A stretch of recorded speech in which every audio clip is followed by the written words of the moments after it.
This is an examination of the hidden human condition. This is the Hidden Killers Podcast with Tony Bruschi. That indeed it is. We are talking today with Siobhan Scott, psychotherapist and author of the book, The Minds of Mass Killers, Understanding and Interpreting the Pathway to Violence. Siobhan, welcome back to the program. I want to kind of talk about, you are the company you keep, if you will. And I'm going to do a little bit of judging here because I think it's needed. I think judging sometimes helps keep people in line, and they keeps people from going, oh, yeah, it's totally cool that you believe your kids are zombies. No, if you were a little more judgmental, you'd be like, you're out of your freaking mind. Or maybe a more, honey, I don't think that's, maybe we should think about it this way. That'd probably be a little bit more productive. But what does it say about all the people who testified in the trial today, or in the last couple of weeks, about Lori Vallow Daybell, who also very much shared these fantastical ways of thinking, and for the most part, until the end, never really told her that this is kind of nuts. Yeah, with a psychotic delusion, if it's questioned repeatedly, the person with the delusion is more apt to question it themselves. Mm-hmm. But if they're surrounded by people who go along with it, it becomes stronger and they're more apt to continue to buy into it. So she certainly found people who were followers, who tended to find her very charismatic and very authoritative. And they consistently, as you said, they consistently reinforced that she knew what she was talking about. And that, I think, made her sicker over time, the people that she surrounded herself with.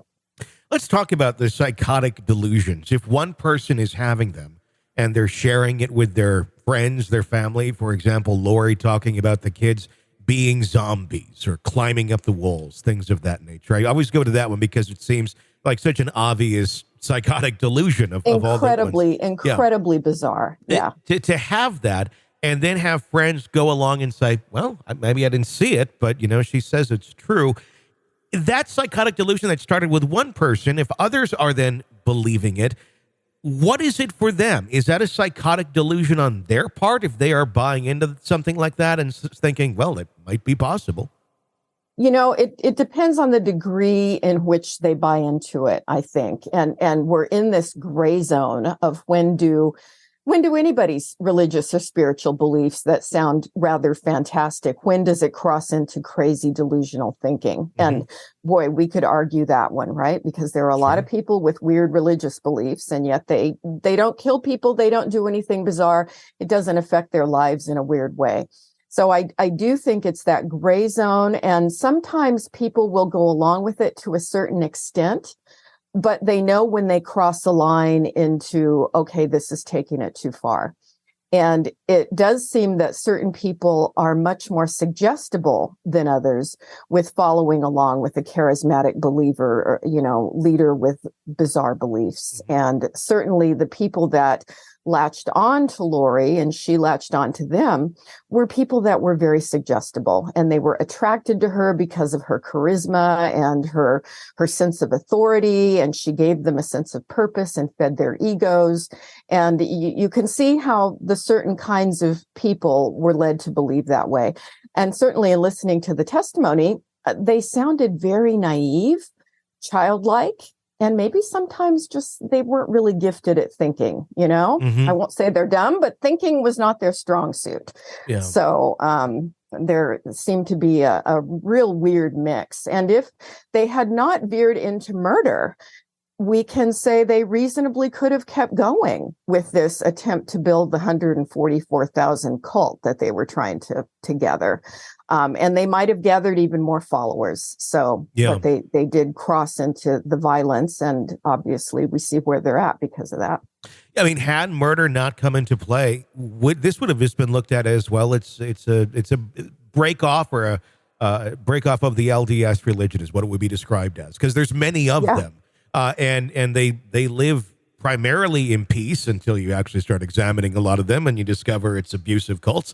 But this, they would have just kept going. I think they would have kept going. And there are a lot of religious groups that believe in casting out demons, the snake handlers, and that do these really bizarre things. And we think, okay, this is really delusional thinking. But they've existed that way for years. And, as long as they don't directly hurt people.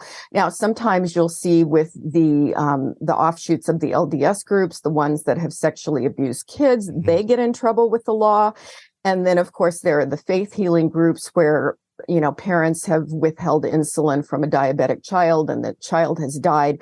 They get in trouble with the law. But we do have people who we can say are essentially delusional with a lot of their beliefs. But until they hurt other people, they seem to, they do their thing and they're tolerated. And that's the scary thing. I mean, we can look at some of these groups and go, this is delusional. This is really off the rails. But until they actually break the law, or usually far after they broke the law and somebody's scarred for the rest of their lives, none of it can be stopped because it is freedom of religion in that sort of a sense. It's amazing what falls under the umbrella of religion or what's reasonable to expect out of any sort of religion. But in this country, it's pretty much anything as long as you don't kill people. As long as you don't kill people, yeah, pretty much anything goes. And they do typically, people in these more fringe groups, they do keep it within the group. They'll pull new people in when they run into highly suggestible people who are needy and fragile, but they keep their beliefs rather secretive. So, it may just look like a nice white church building on the outside, but you'd have to go in and go to the services to go, oh, we're casting demons out here today. I get it, Yeah, yeah.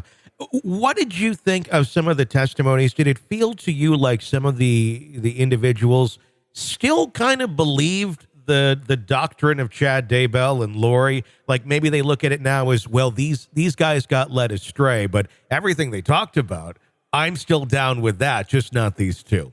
Yeah, I really did get that sense. Yes. What sort of a danger does that pose when, I mean, again, these people are right in front of us. They haven't broken the law yet, but the way of thinking, the way of belief obviously led Lori and Chad down a path that got fairly destructive and murderous. But is there anything that can ever be done, though, for individuals like this that have, some of these very extreme ways of thinking and beliefs?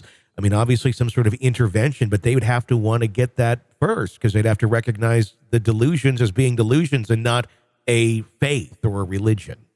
Yeah, I think it runs on a continuum, this thing about believing in fantastical things that defy reality.